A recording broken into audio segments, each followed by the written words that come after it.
All right, welcome to the study hall for August 23rd, 2012. Our topic for today is the second part of testing cases in data sufficiency. Continued from the last session. So as usual, we got to kick it off with things like here are the rules, here's the nitty-gritty, whatever. So let's do that. You guys know the drill by now. Let's look through it real quickly. Don't submit problems that are too general. Don't submit problems that are too specific. Too specific means one particular problem without a more general question attached to it. Please don't submit that. That's why we have the forum.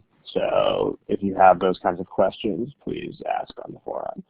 Too general, if you have a question that amounts to asking about the entire GMAT at the same time, doesn't make sense for a single study hall. And that's why there are 1,000 pages of strategy guides and a whole 9-session course and everything, because the GMAT is a lot of material. So if you just ask, how do I solve problems faster? I mean, we had one submission in the last couple of weeks that was like, how do I solve quant and verbal problems? That's the entire test, guys. So careful with that. Finally, don't submit your personal issues. This is not the place for that.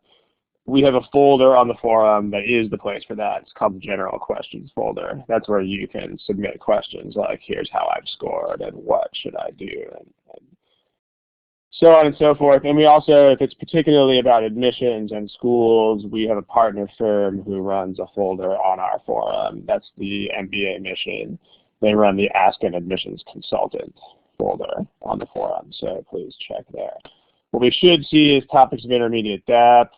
This is an example of one. If you do ask a specific problem, please tie it into a more general question. Also, you have to tell us where the question comes from. People have been not doing this as well lately. So make sure you know that you have to do this. You have to tell us where you got the question. So what's the source? Can't use the official guide, but whatever the source is, please tell us, even if it's ours.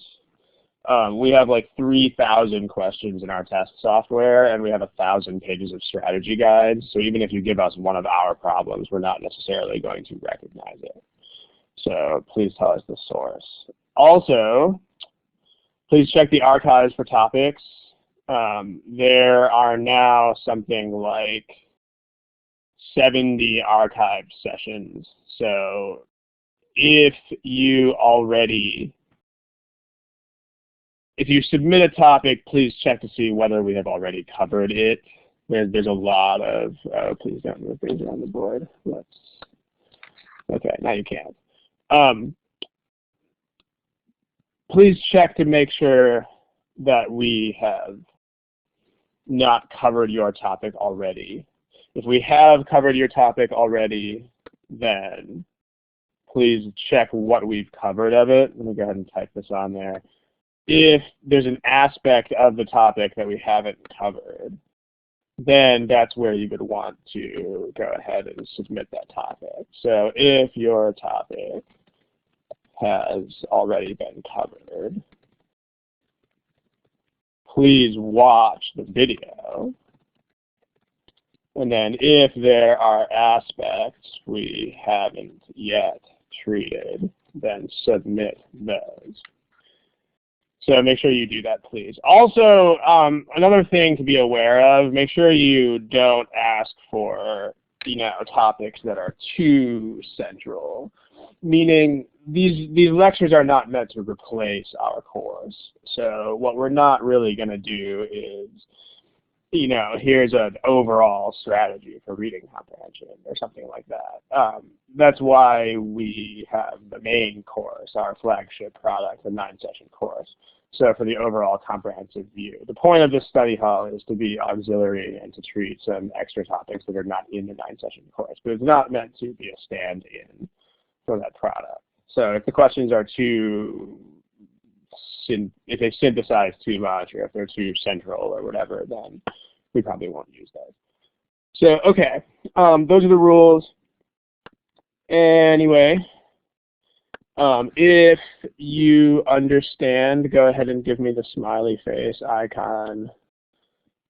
Where you should see that, let me show you really quickly where that is located.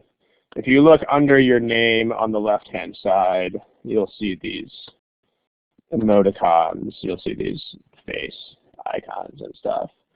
And when I say give me a smiley face, if that means I'm referring to one of those emoticons. So if you guys all understand the rules, go ahead and give me a smiley face. Awesome. Okay. When we have questions, this whole version of Illuminate is pretty new to some people. What you should see on your board now, it just changed, is the polling tools, the multiple choice tools. Make sure you know where those are located. This is multiple choice answer. Those are the A through E. Those are located there. So when we give you a multiple choice question, including all the data sufficiencies that we're going to do today, your fellow people will not see your answers. But please do not indicate your answer publicly. So please don't indicate your answer in the chat box. And please don't click this twice. If you click twice, it'll erase the answer that you put the first time. So that's where you find the multiple choice question responses. Okay, any questions about the basic rules? We've been there, we've done that. I think we're on the same page, but are we all good there? Okay, so let's revisit the topic for those of you who just got here. The topic for today is testing cases and data sufficiency. So let's make sure we understand what testing cases means. So remember the basics of data sufficiency here.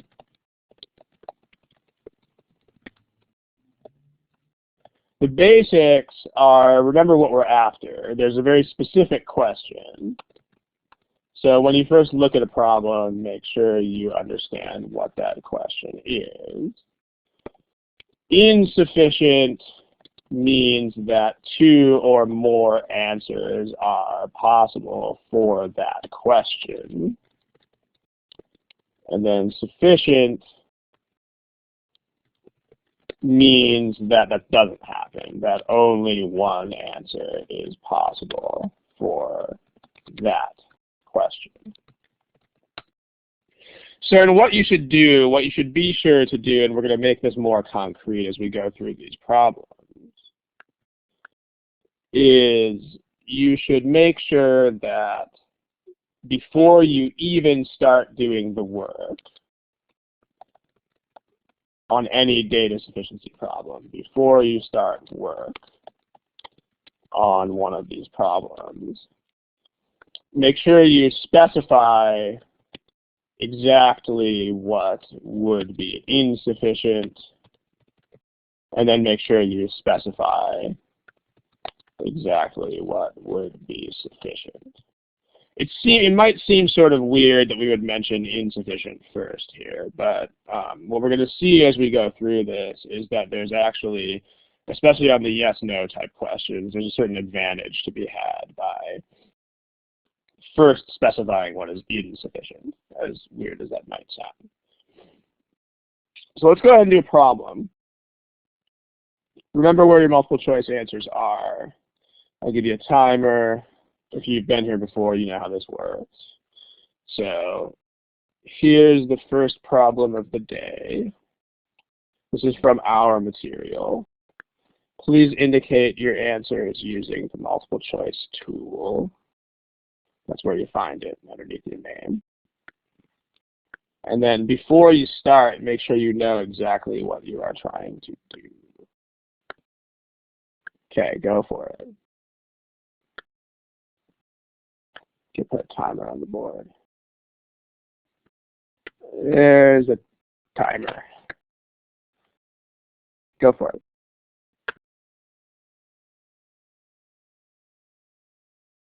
All right, everybody. Let's see. We still have some non-responses. If you are Caroline, Chad, Joel, remember the GMAT is a test where you have to pick something. So you can't not answer these problems. So just make sure that you know that that's the case. And if you don't remember where to find your answer options, remember where they are. They are right there underneath your name. So please pick something if you are one of those aforementioned individuals. There's a Kathy who just got here. Chad, please pick an answer. Okay, so here are your responses. So it seems like a lot of people like answer choice B here. All right, let's recap the main theme of the day. Today we're talking about testing cases in data sufficiency. It's one of two main approaches. Like there are really two main families of approaches to data sufficiency. The first of those is your like textbook style methods, like anything you would have learned in school or that you would, anything that you would consider a traditional way of solving a problem. That's where you would, that's number one. The other main family of approaches to this is testing cases. It's a good team. As you'll see, you really want to have both of these methods at your fingertips, but you want to be good at both, but make sure you know that when textbook methods don't work, you have to test cases. This is a problem where textbook methods do not work. This is a problem where you actually can't do algebra. Does anybody know why? If you watched the last study hall, you'll know. On this problem, you can't use algebra or textbook. At least not on statement one. Yeah, it's because of this. It's because if P and N are integers, it's not because there's two variables, because there are plenty of situations where you can do traditional algebra with two variables, but it's this. It's the integers. So if you have things that are specified as whole numbers, then you cannot use algebra. We did make this point in the last session as well. So if you weren't in attendance for that, make sure you go back and watch that. If you have whole numbers, especially in a sufficiency problem, algebra is powerless to tell the difference. So whenever you have something like this, algebra cannot tell the difference between integers and things that are not integers. It's actually impossible. Like there's no algebraic tool that distinguishes between whole numbers and not whole numbers. So what this means is that you cannot solve this problem with algebra. It means you're going to have to test cases. So let's review what we're talking about when we say testing cases. So real quickly, when we say testing cases, what we're talking about is you try possibilities in an organized order or some sort of, it shouldn't be random. You should organize your approach in some way. As far as how to organize, it's going to depend on the problem, but you should make sure that you are not just throwing random numbers in there.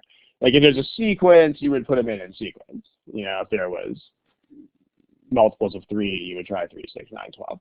If there are different types of numbers that you would try, fractions, not fractions, negative, positive, then you would try those in some kind of meaningful order. And if it's, if you're trying extremes, make sure you try all the extremes, but organize in some sort of way.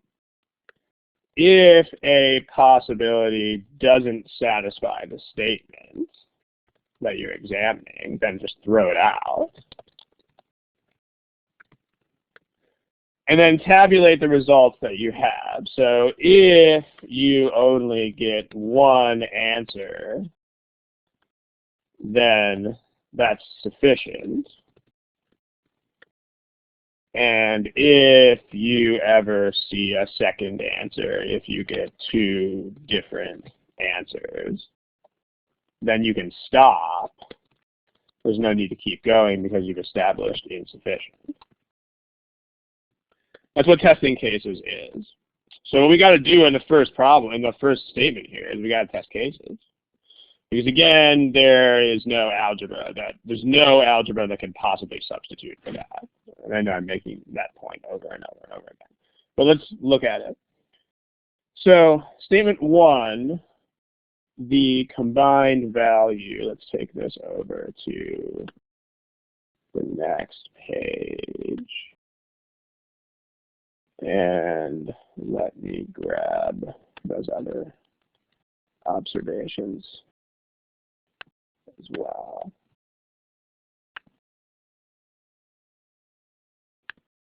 Okay then.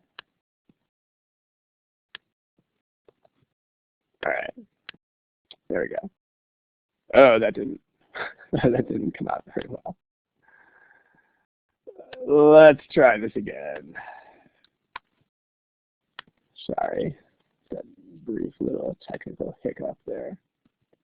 Okay, what I'm trying to move over to the next page is this. There we go. On this problem, you can't use textbook methods. It's not going to work. So let's look at statement 1. It is, Suvik points out, this is almost identical to the first problem of the last session. Suvik, that is very true. It is very similar to that problem, but again, here's our class responses. It looks like some people have changed their mind at this point, but there's still a very strong majority in favor of the wrong answer here. So even if it is a lot like the last session, that doesn't mean that people are getting it correct. So the first responses here were almost all wrong. So still some learning to be had here. Okay, so the combined value of 5 purple chips and 7 orange chips is $53. So the first thing to do is specify the question. The question is, what is the combined value of 2 purple chips and 1 orange chip? So you're going to want to make sure that that's what you find. But remember to keep this question in mind as you go through this stuff. So before we start, we need to define what sufficient and insufficient mean too. So insufficient would mean that the combined value, the dollar value of 2 purple and 1 orange, can have 2 or more different numerical values. Sufficient means that at the end of the day, there's only $1 value for this combination. So it's, yeah, 2p plus n is the dollar value of this. So each purple chip is $p, each orange chip is worth $n. So let's just make a table. Let's test cases for statement 1.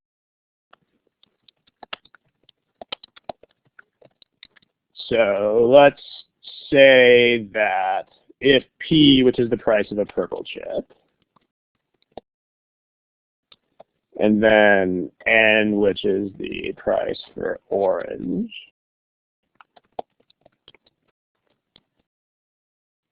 and then this has to add up to 53.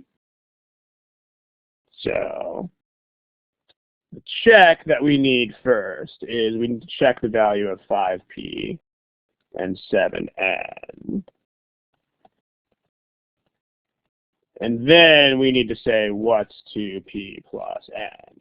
So notice what we're doing here. I mean, there's a certain amount of complexity that you have to be willing to deal with. What we're doing right here is we're just checking the statements at this point right here. We're just checking to make sure that 5p plus 7n has to be 53. And then if we get values, if the values pass that check, that's when we answer the question. If they don't, that means they don't even satisfy the statement in the first place. And so we would just throw them out. So, okay. Let's say that P is 1. Let's say a purple chip is worth $1. So that would mean, I don't know why that was underlined. If a purple chip is worth $1, then 5 purple chips is worth $5. Remember that you have to have this equal to 53. This is 53, this is $5. So that means that this would have to be 48. That doesn't work because n would have to be 48 over 7. And no way that that's going to happen. So 48 over 7 is not an integer number of dollars. So this case is a non-case. This is not a yes to the question. It's also not a no to the question. It's a nothing. It's a we just don't even go there. So let's keep that up. If a purple chip is worth $2, this is worth 10.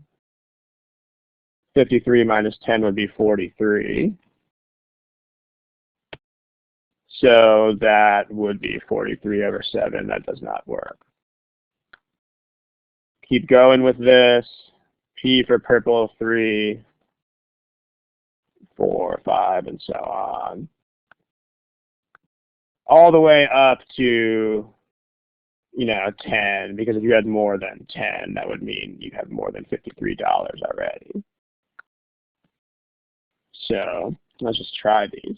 So these would be 15, 20, 25, 30, 35, 40, 45, and 50.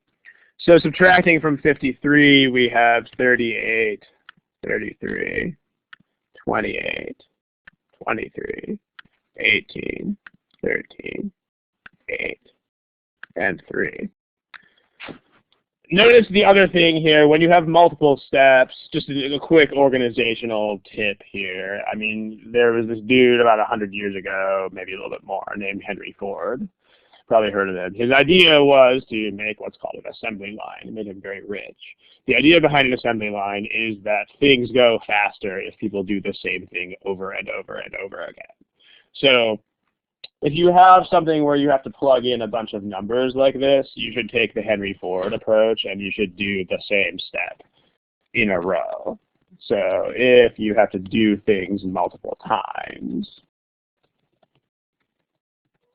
try to do the same task repeatedly when you have to do it, instead of going one case at a time here.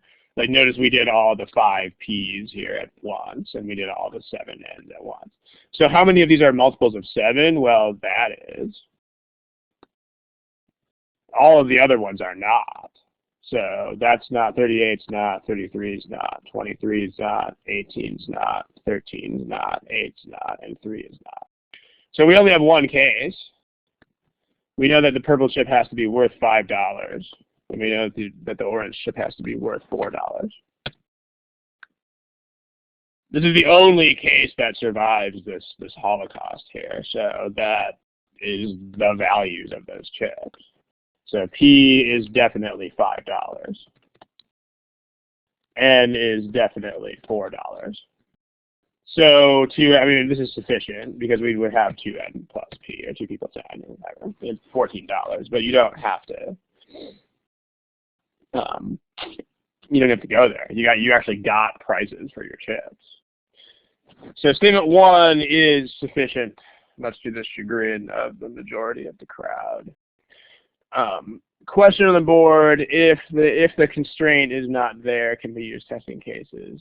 No, you couldn't in that case. Then it would become a traditional algebra problem. That's correct. Okay, any other questions about statement 1? Please throw them on the board if you have them. Sorry, chat box if you have questions. So you got a test cases here. We only got one result.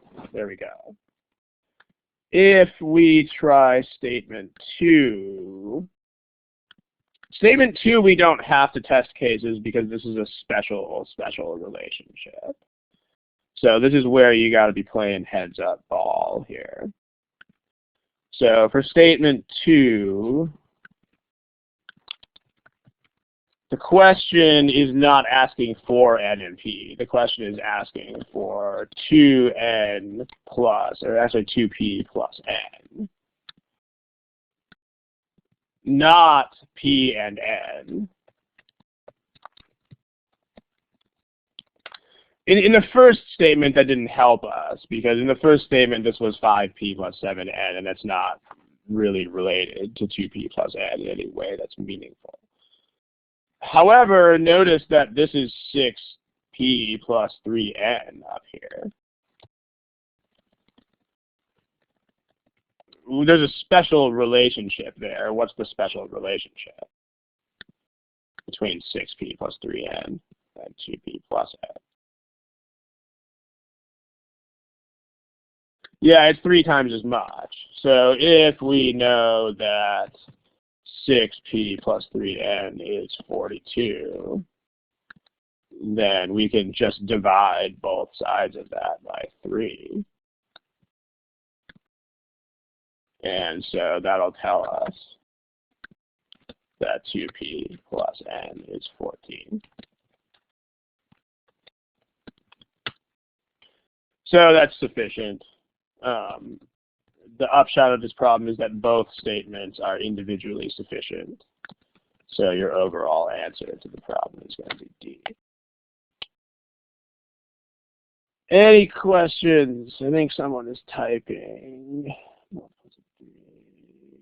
Okay, by the way, while someone is typing, as an observation, you can also test cases on this problem. What I'll do is leave that as an exercise for you to do at home. You can also solve this by testing cases. Try that at home. In other words, you can take this same kind of approach right here. What's going to happen in this statement, interestingly, is that you'll actually get more than one set of P and N. But you'll only get one answer to the question. So you need to focus on the right question. You only get one answer to the question. Try it at home. In statement 1 and 2, it's okay. Subic, that's something that is a feature of the way these questions are written.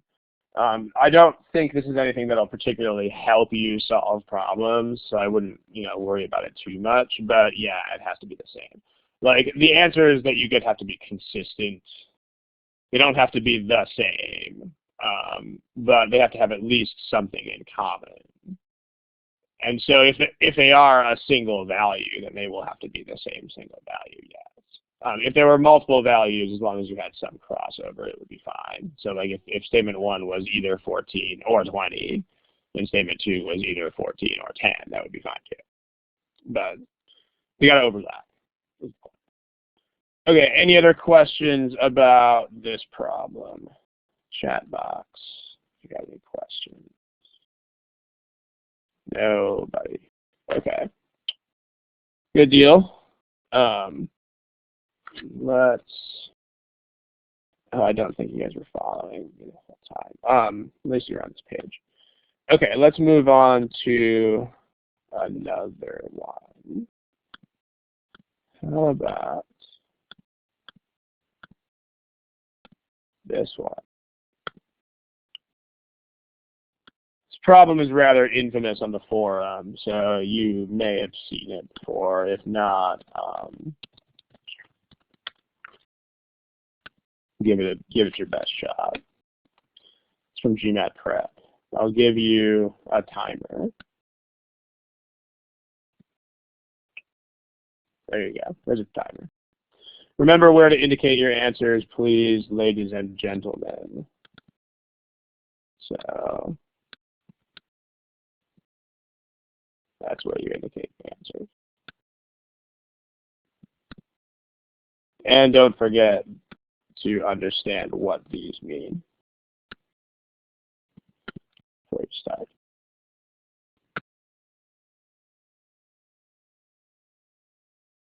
All right, make sure you pick an answer to this thing, please. I know some individuals are changing answers. Changing answers, to make sure you use one click. Please don't click again. We have a couple people not answering yet. Let's see who is not answering. Fabio, you don't have an answer. And then we have a couple people with connection trouble, so let's take a look. Okay, here is what we have answers-wise. Kind of all over the place. Doesn't really seem to be a clear preference. So this means we're going to have some fun with this problem. Okay, well, let's make sure that we specify exactly what would be sufficient and insufficient first. So this is a yes-no question. So let's make sure we get this laid out on the table here, because a big part of the challenge here is that people don't organize stuff. Like, they don't really know what the goal of the problem is going into the problem. And that's what this tip here is all about. And you want to make sure that you actually know what you're doing before you do it. I mean, as simple as that sounds, the basic idea here is know what you're doing before you do it. So let's talk about that. What does insufficient mean in this problem? Chat box, please.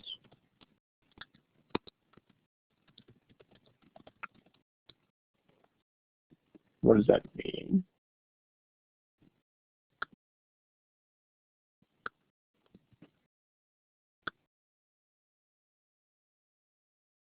If one statement is true, not.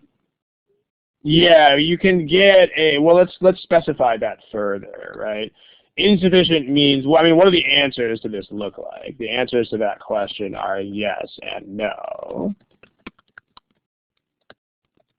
So insufficient means that you can get it to be yes and you can get it to be no. But let's specify, yeah, like what Subic is doing is better, like actually specifying it. So make sure you do this. Yes to this question means that x to the fourth plus y to the fourth is actually greater than z to the fourth. So, and then a no to this question would mean that x to the fourth plus y to the fourth is not greater than z to the fourth. Not greater than means less than or equal to. So let me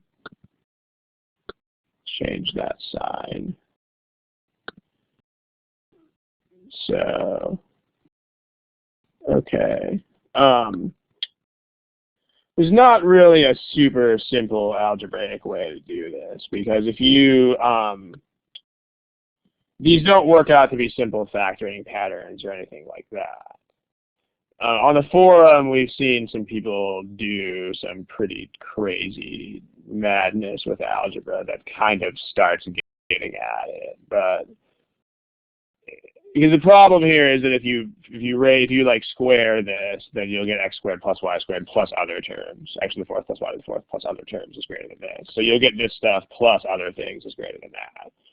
And then here you'll also get this stuff plus other things is greater than that. It's not super simple, because if you know that x if you know that A plus something is greater than B, that doesn't tell you that A is greater than B.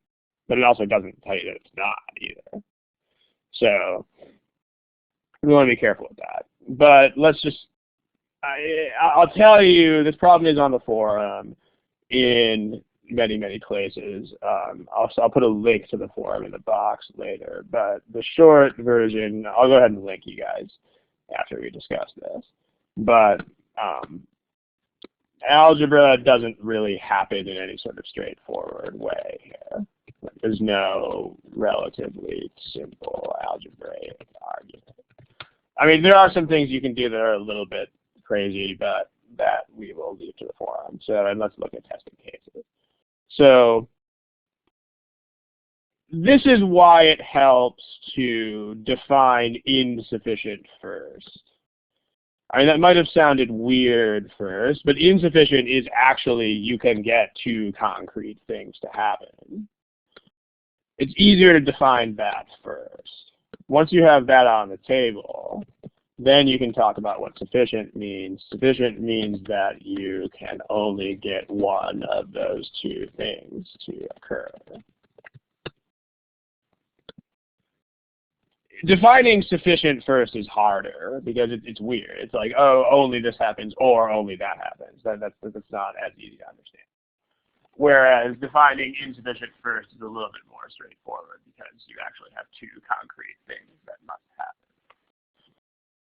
So, all right, let's see if we can get these. So let's look at statement 2 first. Statement 2 is a little bit easier because there's no squares or any of that funny business there.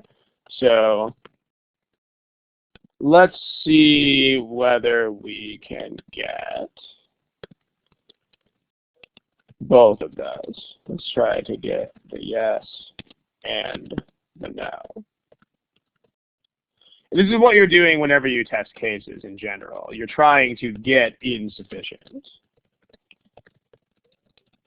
Because you can't prove sufficient except by running out of cases. That's the only way you can do that, or by establishing a pattern that's going to continue beyond all doubt. On the other hand, insufficient is just, oh, hey, I got two answers, so boom, I'm done. So that's what we're trying to do. So let's organize the approach. Organize.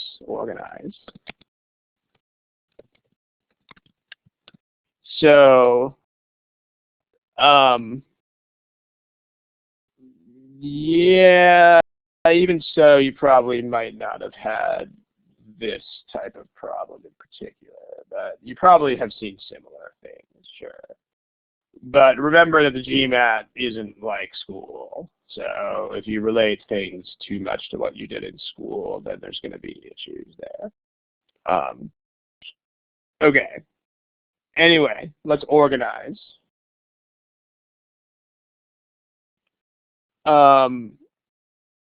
Vincent, that mostly has to do with organizing, like we're going to talk about here. I mean, if your approach was sort of random and all over the place, then that's one thing. But all right, so what we need to pick X, and we need to pick Y, and we need to pick Z.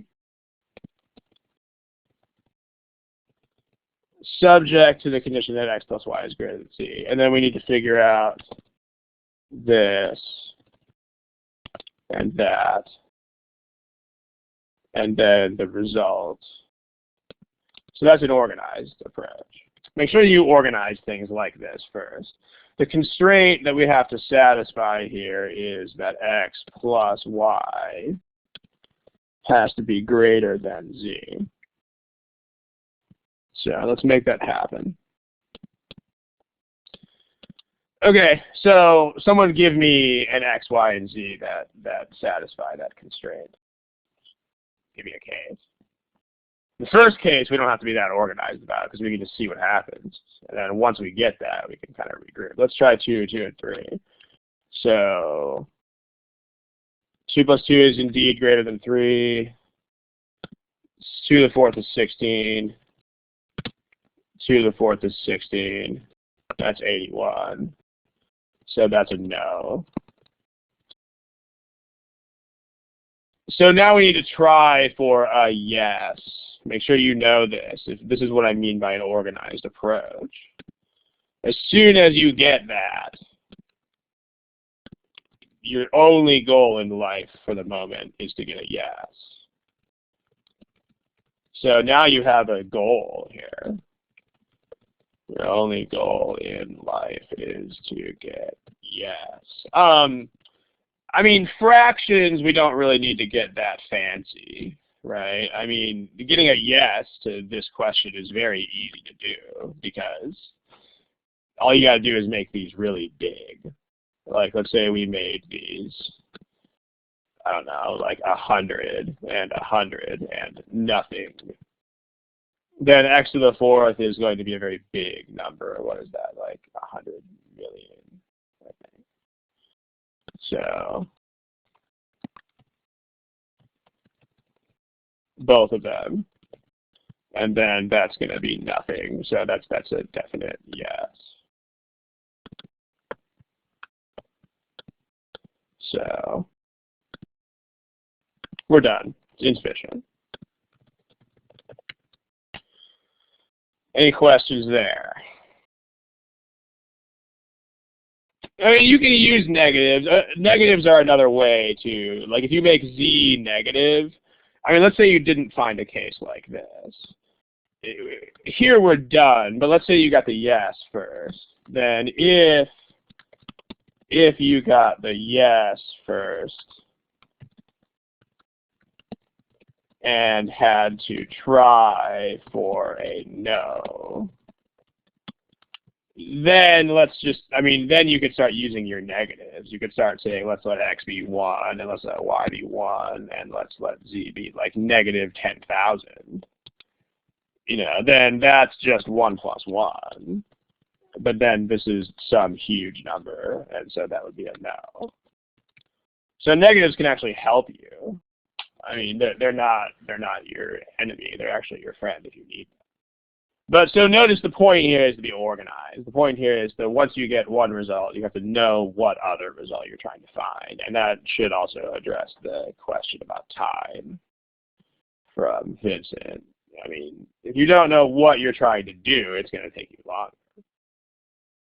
So yeah, I mean, the question you got to ask yourself is, why did you use fractions? Is there anything in this problem that tells you that you should use fractions? Well, no, not really. I mean, if it really came down to it and you ran out of other things to try, you could do that. But what that means is, like I said, your approach isn't really organized. You're not really aware of what you're actually supposed to do, at least as much as you should be.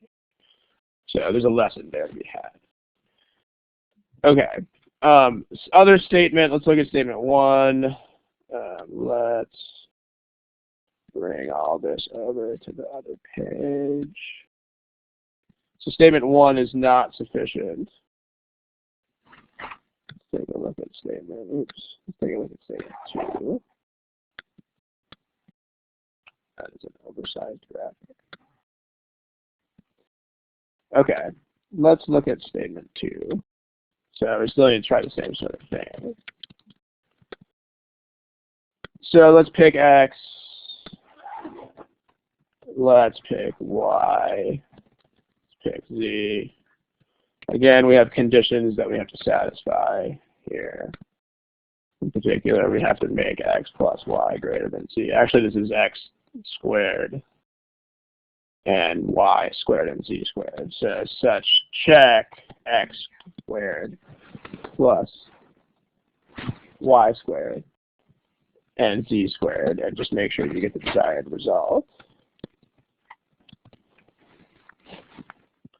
So and if it passes that checkpoint, then you just try the result, which would be what's x to the fourth. Yeah, statement 1, sorry. This is statement 1. We already did statement 2. So just trying to see if you guys are paying attention. This is supposed to be statement 1. Yeah, on the last statement, we figured out that statement 2 was insufficient on the last slide. So, okay. it's very easy to get a yes to this problem. Just let z be 0. So if this is like 1 and 1 and 0, then 1 plus 1 is indeed greater than 0. So then this is a 1, this is still 1 plus 1, and this is still 0, so that's a yes. So what is our only goal in life now? Tell us in the chat box. The only goal in life is to get a no. If you guys are not doing that, then that is the source of like all of the issues that you're having with data sufficiency. I mean, as annoying as this sounds, the problem that people have with data sufficiency has nothing to do with math. It has to do with like, I am not organizing stuff. I don't really like, the problem is I don't know what I'm doing and I'm just like flailing around. For instance, if you're just plugging in fractions for no good reason, then that's an example of I don't really know why I'm doing what I'm doing. And that's where all the time goes down the drain. So you need to have a goal here. At this point, once you have that yes, your only goal in life is to get a no. Okay, so, yeah, there's no reason why x and y can't be the same. So how do we get a no? Well, we can't use negatives anymore. And so we're limited to numbers that are 0 or greater. So to get a no, you basically want z to the 4th to be as big as you can get it. So make sure you don't plug in at random. Make sure you plan your approach, like play a heads-up game here. To get a no, you want z to be as big as it can relative to x and y. Be as big as it can be. As big as possible. So let's take a look at what we can do there. Well, let's try random x's and y's. Let's say that x and y are 3 and 3. Who knows why? So then this would be 9 plus 9 in our checkpoint here. So as long as z squared clocks in under 18, then we're good. Let's let z be 4, because that'll work. So 9 plus 9 is, in fact, greater than 16. So then x to the 4th is 9 squared, that's 81. Y to the 4th is also 81. And z to the 4th is 16 squared, which is 256. This is a no. 256 is bigger. So 7, 8, and 10, that would also accomplish, I believe, the same thing, because 49 and 64, yeah. So it's not really that bad to come up with these cases, but if you are not organized about things, then it is. Like if you're just throwing random integers in there, then you probably won't come across it. But if your approach is organized, then this is all good, right? So we got ourselves not sufficient. So this is not sufficient either. But then if you look at the statements together, if you look at that, the same two cases still work in statement 2. Like 1 plus 1 is bigger than 0, and 3 plus 3 is bigger than 4. So you can actually use the same two cases. So overall, E. Suvik, I don't really know that there's a fast algebra way to do this. I mean, like because the terms that you get in there are not, you can't solve for that inequality in some easy steps. So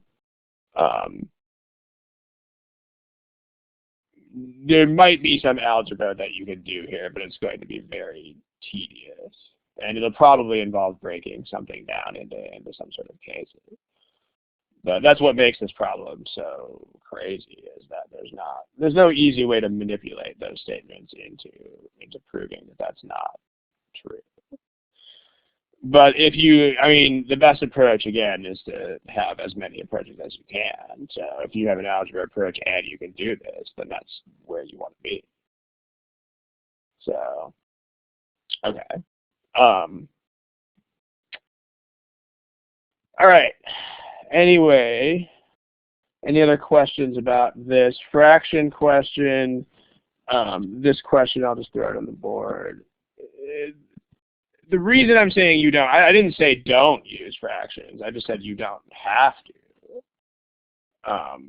Fractions take most people longer to deal with and are more of a pain. So if you can get it to work with fractions, then do it.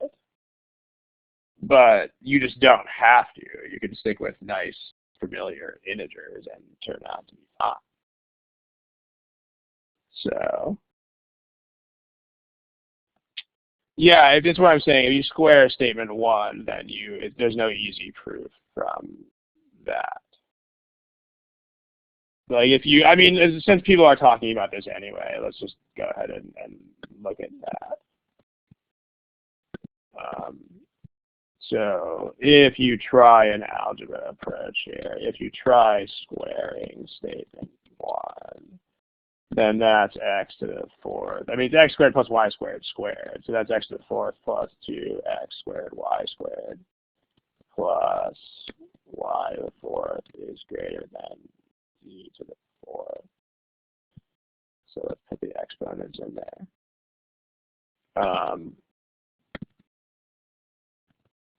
The answer to any question about difficulty level is you don't care.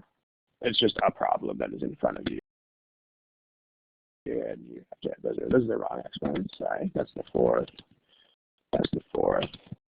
This is the 4th.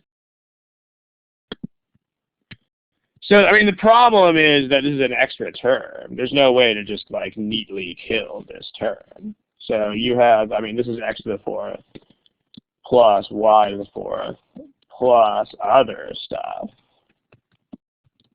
is greater than c to the 4th. So that's not proof that x to the 4th plus y to the 4th is not greater. This means that we don't have any idea what the relationship is between just this and just this. So the other stuff is a square term. I can give you I'll give you 2 examples here. I don't want to chase this thread forever, but let me just give you 2 examples and that'll help. Okay, so the point is that if you add other stuff and then it becomes greater, you don't know what the effect of that other stuff is. That's conceptually what's going on. So here are 2 examples. The first example is I'll use kind of trivial examples to show you why this doesn't work. Okay, an example, we know that x plus 1 is greater than x, right? But if I say x plus 1 plus other stuff is greater than x, this is true. But in this case, it's still true that x plus 1 is greater than x. On the other hand, if you were given, x plus 1, x minus 1 plus positive stuff is greater than x, then you would not know, of course, that x minus 1 is greater than x. Those are 2 examples. Those are not brilliant examples or anything, but they should show you that this is not going to work. Yeah, but so you do the same thing here. I mean, again, I want to end this particular part of the discussion here because this is not the point of today. The point of today is this.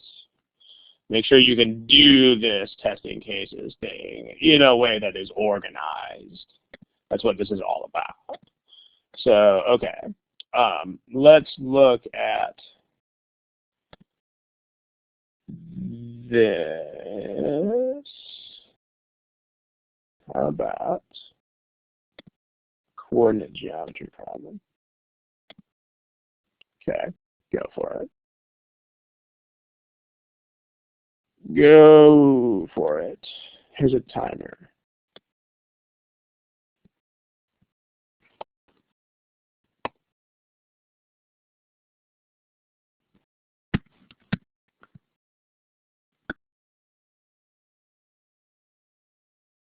Okay, there's still a number of you who don't have answers here, so give that a shot.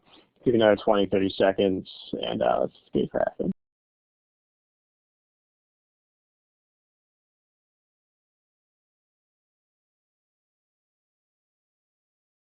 Okay, ladies and gentlemen, here are your responses as a group.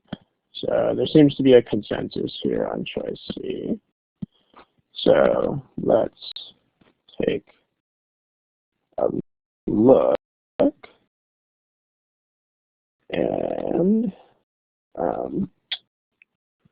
let's go from there. So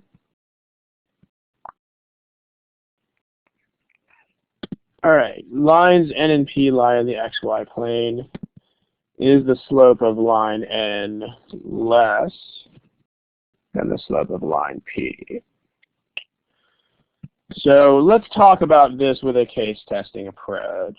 There may be ways that you can wrangle with the mx plus b type thing to make this happen, but when they give you coordinate geometry problems, what they are usually doing there is they're usually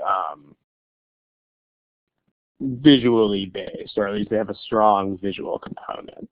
So coordinate geometry problems, especially of the data sufficiency variety, usually have a strong visual component.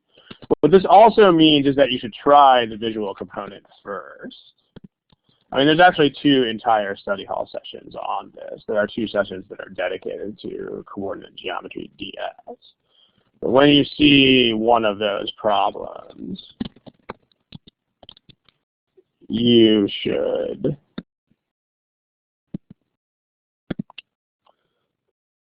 first try to visualize, because if visualization works, then it's quicker. If it doesn't work, it's still quicker. And then if you can't visualize the problem, then try algebra. So, you know, a y equals mx plus b type approach, and so on. Because the thing is, if you try algebra first, it will probably not leave you time for other things, because wrangling with mx plus b in all of these different situations is, it eats time. So you want to make sure that you get the quicker thing out of the way first. And in this case, that would be the visualizing type of approach. So let's look at that.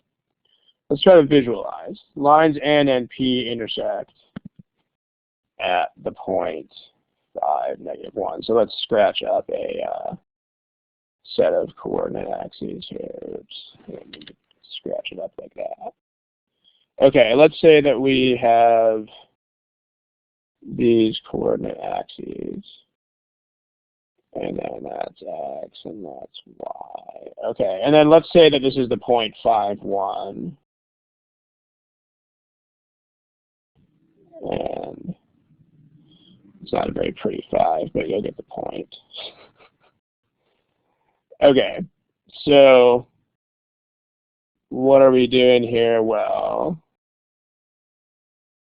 there's the point where they intersect in statement 1.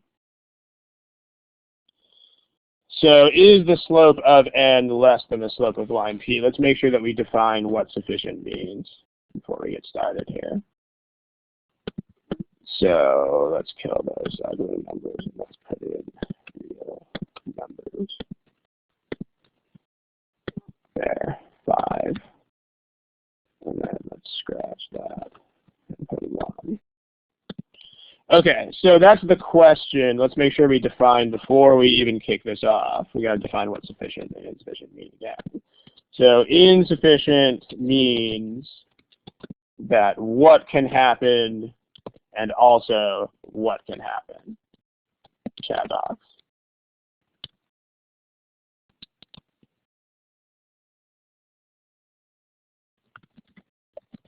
Like, in other words, what goes in these blanks.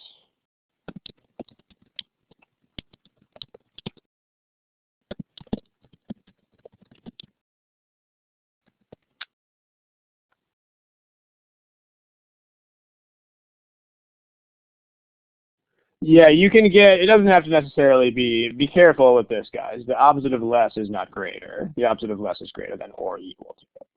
So make sure that you are, because I mean, I don't think a problem is ever going to come down to that, but it certainly could. I mean, there's no reason why they couldn't do that.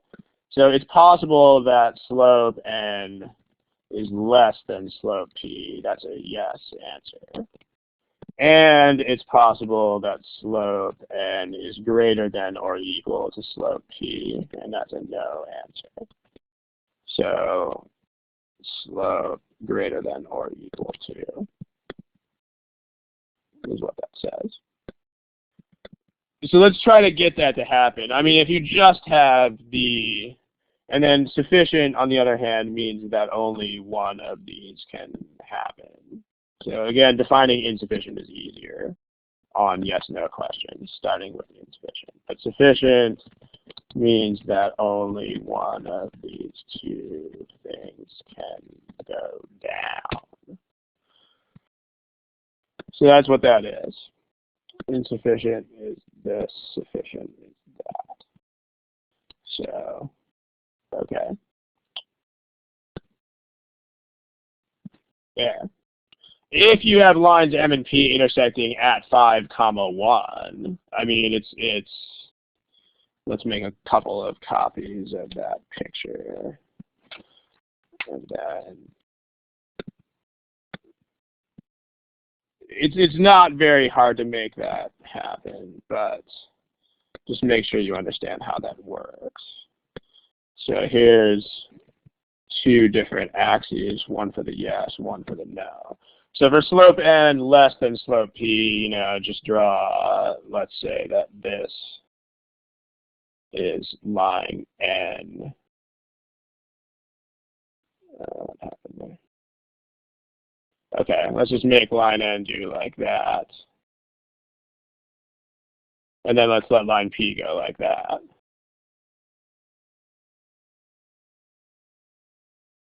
So that would be a yes to the question, because the slope of line n is less. There's a bunch of ways you could draw that, but then you can just draw it so that it's no. So here's line n, and then here's line p. So switch the roles of the 2 lines.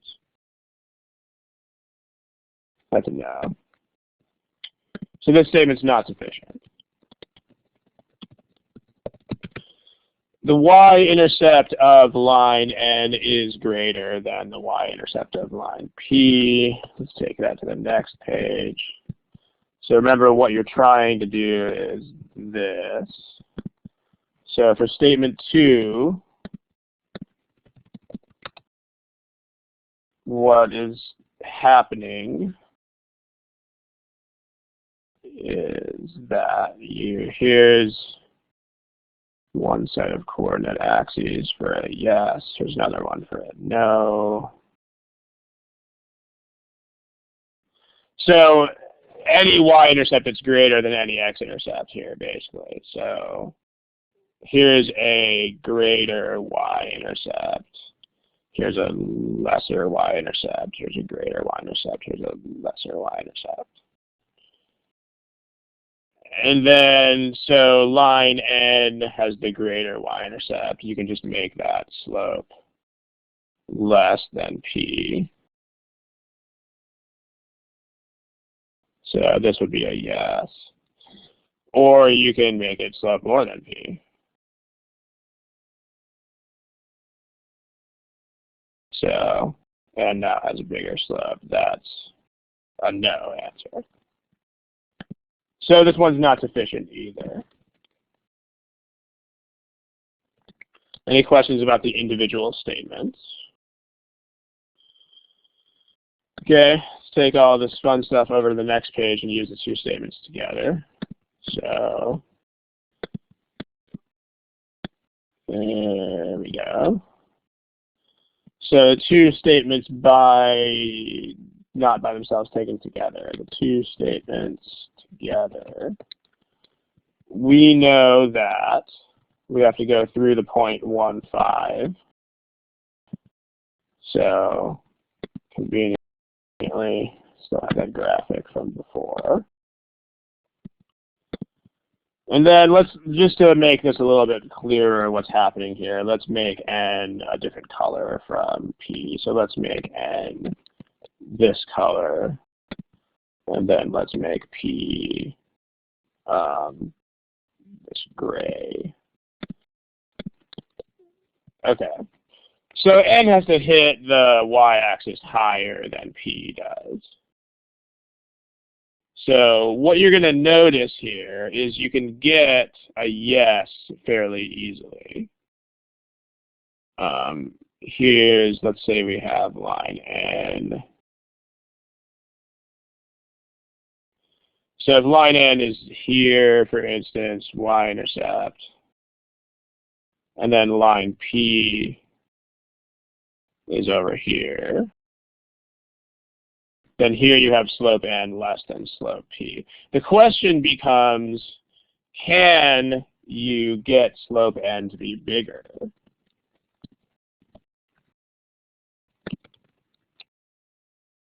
Can you get a no here? Can you get the slope of N to be bigger than the slope of P? Chat box. We're not a quiet crowd today. You can't, Erica, you can't. A couple other people are typing. Let's see if we can explain why not.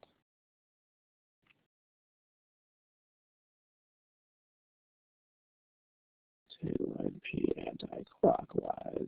I don't really know. Belanger, I don't really know what you're saying there. It turns out you can't get a no. In other words, you can't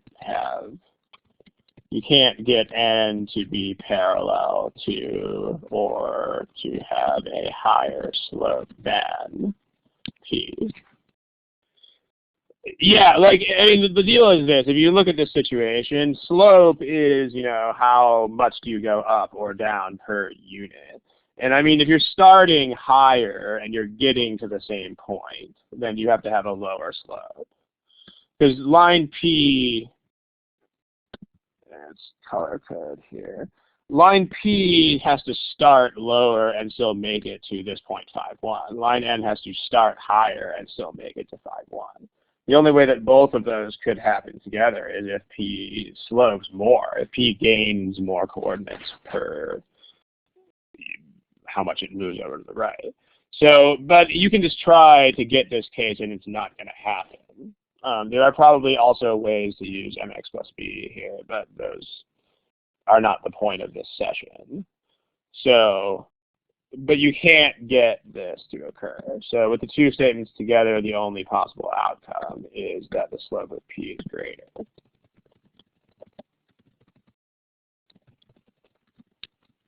So that's a yes, always yes to the question, so sufficient, and our overall answer to this is C, like cat. Any questions?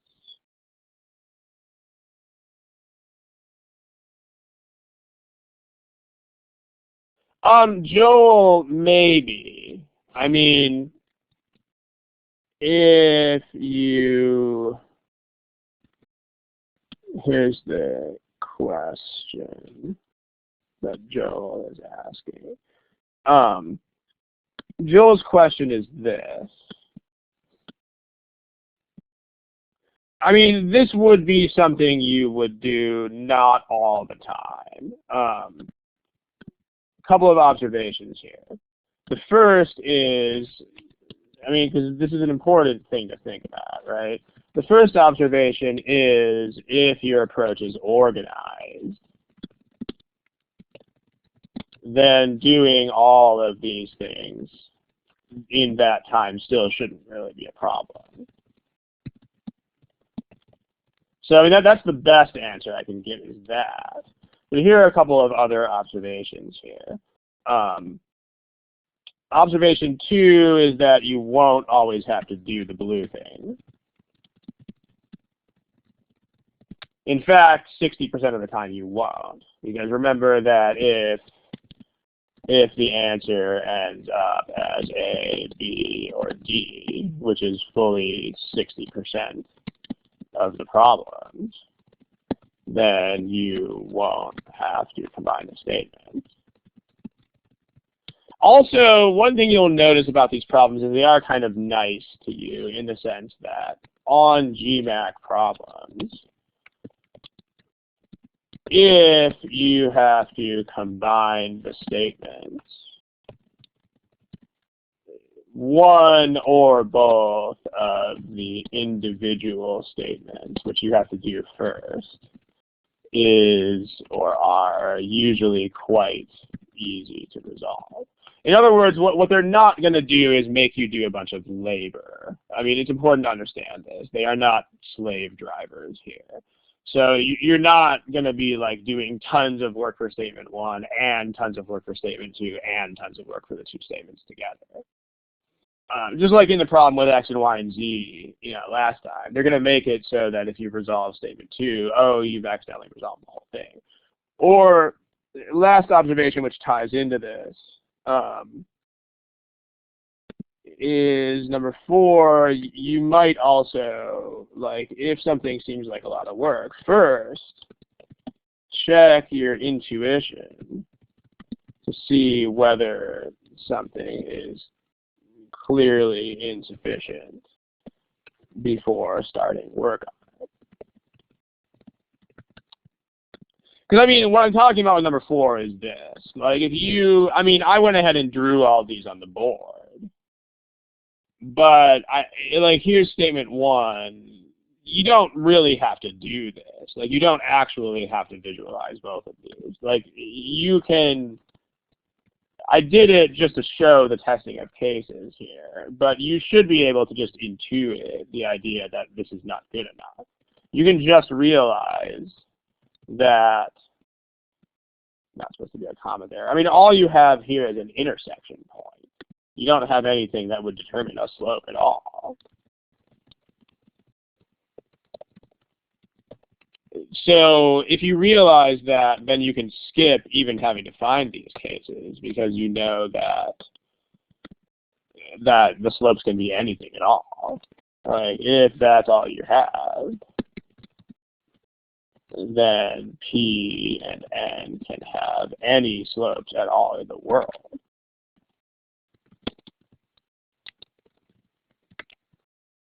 So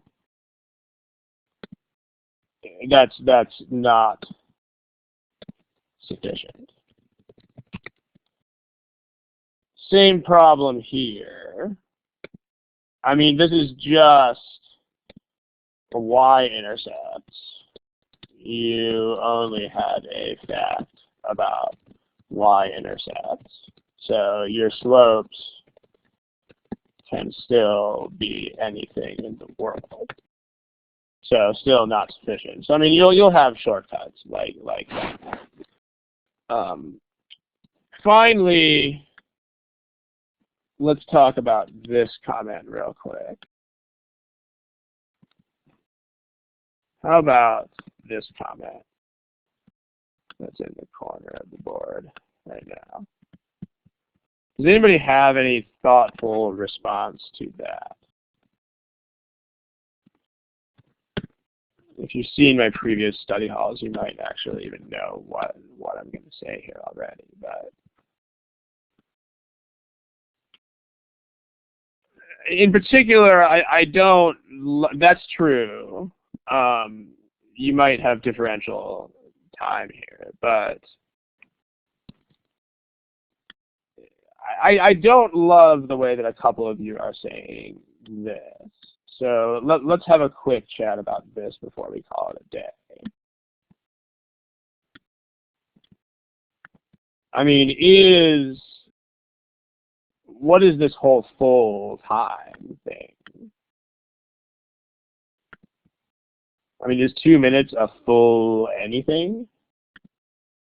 Make sure you guys are on the same page about this. What is 2 minutes? When we talk about 2 minutes for a quant question, what is that? But would you have to even compensate for 2 minutes? I mean, I think some of you guys are thinking that 2 minutes is like this ridiculous amount of time to spend on a problem.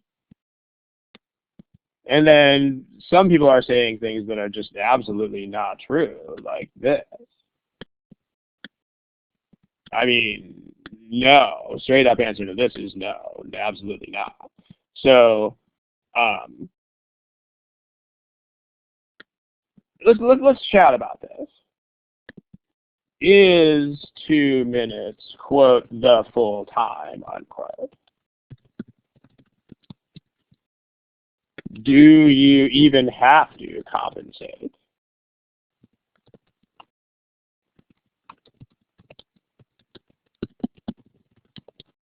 Is this true? I mean, the answer to all of these questions is no. So first, let's get back on the same page with, like, what is actually 2 minutes? What does the 2 minutes mean? Let's have someone dump that in the chat box. Like, what quantity is actually 2 minutes? Aha, it's an average. Oh, hey, let's talk about that. It's an average. It's not a limit. It's not a maximum. It's an average. So that's an average. So I mean, there's a couple of things you guys have to notice about this. I mean, this is definitely false that all questions should take 1.5 to 2 minutes. If that's true, then you will wind up sitting on your hands for like the last 30 minutes of the quant section. I mean, you cannot be below average for everything. That's not what an average is. That's not how they work. Same thing with compensate. I mean, what you have to compensate for is if you take longer than average. But, I mean, taking 2 minutes is the perfectly average length on a problem, so there's nothing to compensate for. So the point here is this. I mean, we're sort of running out of time here, so let me keep this short. But the point is that if a problem is longer than you can and should spend more than 2 minutes on it, unless you're stuck. And then if a problem is really short, yeah, like word problems. And then if a problem is shorter, then you should spend less than 2 minutes on it. So, like, let me give you examples of what I'm talking about here. I'm going to use official guide problems here as an example. I can't reproduce them on the board in full, so what I'll do is just put the first few words of each one, and then you can go look these up in your own official guides. But I'm going to use 2 problems from the guide as examples here. And I can only reproduce parts of these so that I'm not running afoul of, yeah, I'll post the numbers, so that I'm not running afoul of copyright laws or whatever. But here are two problems from the official guide, 12th edition. So, reproduced only partially for fair use. And these are copyright, of course, GMAC. So, if you go look up this problem, these are in OG13. They're somewhere really close to those. I think they're maybe one or two problems off. So they might be 164 or 165 or 162 instead of 163. They're in there.